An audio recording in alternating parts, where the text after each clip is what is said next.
क्या होगा अगर हमें पता चले हमारा शरीर बीमार है।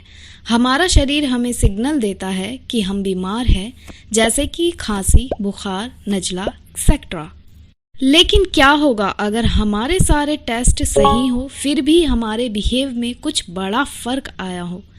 तो आज हम बात करेंगे कैसे मेंटल हेल्थ को पुराने ज़माने में समझा जाता था और इसका ट्रीटमेंट कैसे बदलता गया।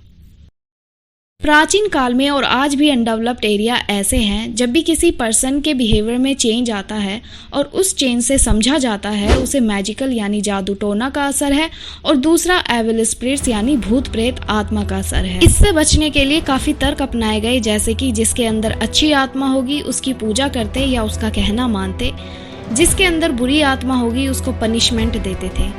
पनिशमेंट बहुत ही क्रूअल होती थी, जैसे कि पनिशमेंट में वो पर्सन का पैर जंजीर से बांध देते और केज में बंद कर देते थे।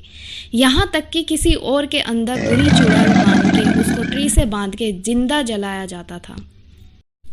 समय बदला, इसके बाद एस्ट्रोलॉजिस्ट आए, उन्होंने मून एंड स्टार्स का फिनोमेना बताया। उनका मानना था प्लैनेट के पोजीशन में चेंज आने की वजह से मेंटल हो जाते हैं और उस टाइम पर जो भी मेंटल होता उसको ल्यूनेटिक बोलते थे।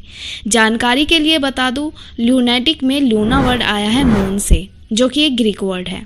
लेकिन ये फिनोमेना ज़्यादा टाइम तक नहीं चला। इसके बाद हमारा बायोलॉजिकल मॉडल आया, जिसमें बताया गया मेंटल डिसऑर्डर और फिजिकल डिसीजेज हमारे बॉडी में बायोकेमिकल इम्बैलेंस होने की वजह से होते हैं। इसमें हिपोक्रेट्स का रोल रहा, जो कि एक फिजिशियन थे। इनका ट्रेडिशन काफ़ी चला। इन्होंने थ्योरी दी कि हेल्थ डिपेंड करता है हमारी बॉडी के नेचुरल बैलेंस को मेंटेन करने में। अगर नेचुरल बैलेंस बिगड़ता है तो प्रॉब्लम आ जाती है, जो कि बिहेवियरल इशू बन जाता है। उन्होंने बताया हमारी बॉडी में 4 टाइप्स के फ्लूइड होते हैं, जो कि हमारे अंदर 4 तरीके के ऑर्गन सिस्टम होते हैं जो 4 तरीके के फ्लूइड को सिक्रेट करते हैं। जो ऑर्गन सिस्टम है वो ब्रेन, लीवर, हार्ट, स्प्लीन है, जो कि सिक्रेट करते हैं फ्लैगम, येलो बाइल, ब्लैक बाइल और ब्लड। और इन्हीं फ्लूइड में इम्बैलेंस अगर आ जाता है तो मेंटल हेल्थ इशू का सामना करना पड़ता है, यानी कि ह्यूमन के बिहेवियर में चेंजेस आने लग जाते हैं। इनकी जो ये थ्योरी है काफ़ी चली उस टाइम पे, हर कोई इनकी थ्योरी पर बिलीव भी करने लगा था और ये सक्सेस भी रही था।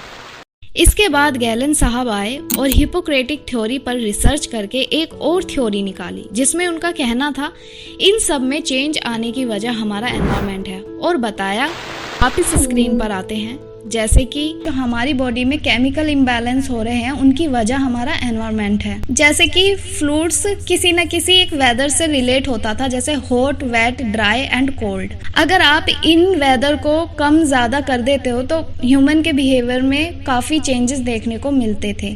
तो उन्होंने जो एक्सपेरिमेंट किए थे वो भी काफ़ी सफल रहे। इसका treatment diet plus environment plus exercise बताई गई, ताकि ये सब बैलेंस रहे। इन सब थ्योरी से मोटिवेट होकर एक यूनिक टेक्निक यूज की जाने लगी मेंटल डिसऑर्डर को ठीक करने के लिए, जैसे कि ब्लड रिमूव करना लीचीज यानी कि जोंक के द्वारा, जिसमें एग्रेसिवनेस ज़्यादा होता था। और डिप्रेशन वाले मरीज को तंबाकू और हाफ बॉइल्ड कैबेज खिला के उल्टी करवाई जाती थी। फिर 19वीं सेंचुरी में जेपी ग्रे और ई कैप्लिन आए। उन्होंने स्किज़ोफ्रेनिया पर वर्क किया, जो कि सफल रहा। दोस्तों, जानकारी के लिए बता दूं, स्किज़ोफ्रेनिया एक ऐसा मेंटल डिसऑर्डर है जिसमें फॉल्स बिलीव्स एंड हेलुसिनेशंस होती हैं, यानी कि आवाज़ आना या भूत प्रेत का दिखना, जो कि अनरियल होता है।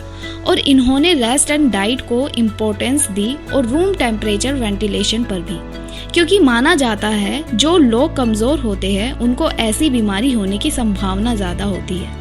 इन्होंने बताया साइकोलॉजिकल डिसऑर्डर में स्किज़ोफ्रेनिया की अलग अलग एज वैलिड होती है और इसके 11 सब टाइप्स हैं। फिर 20वीं सेंचुरी में इंसुलिन, शॉक थेरेपी और इलेक्ट्रोकन्वल्सिव थेरेपी भी आई। 1920 में जिसको भी मिर्गी का दौरा पड़ता था उसको ECT दिया जाता था। तो ये डिप्रेशन वाले पेशेंट पर भी ट्राई किया गया तो काफ़ी सक्सेस रहा। लेकिन ये तब कंट्रोवर्शियल हो गया क्योंकि ये लगातार सभी को किया जा रहा था और इसकी पेशेंट को एडिक्शन भी होने की संभावना होने लगी। इसलिए फिर भी इस थेरेपी को सीवियर, जो कि बहुत एक्सट्रीमली पैनलाइज पेशेंट के ऊपर ही किया जाएगा। फिर 1927 में मैनफ्रेड सकेल आए उन्होंने हायर डोजेस दिए इंसुलिन शॉक थेरेपी के। ये काफ़ी सक्सेस रही। जो कोमा में पेशेंट होते वो सही होने लगे, लेकिन इसका ड्रॉबैक ये भी था कोमा से डेथ होने का। इसलिए इसको हर पेशेंट पर यूज़ करने पर रोक लगाई गई। फिर ज़रूरत पड़ने पर ही इसका यूज़ होता है आज भी। आशा करती हूँ गाइज आपको मेरी वीडियो से काफ़ी इन्फॉर्मेशन मिली हो। वीडियो को ज़्यादा से ज़्यादा शेयर करो ताकि लोगों में साइकोलॉजिकल अवेयरनेस आए। लाइक करें और कमेंट करके आप बताएं कैसी लगी आपको हमारी ये वीडियो। चैनल को चलो आप सब्सक्राइब ही कर दो। धन्यवाद।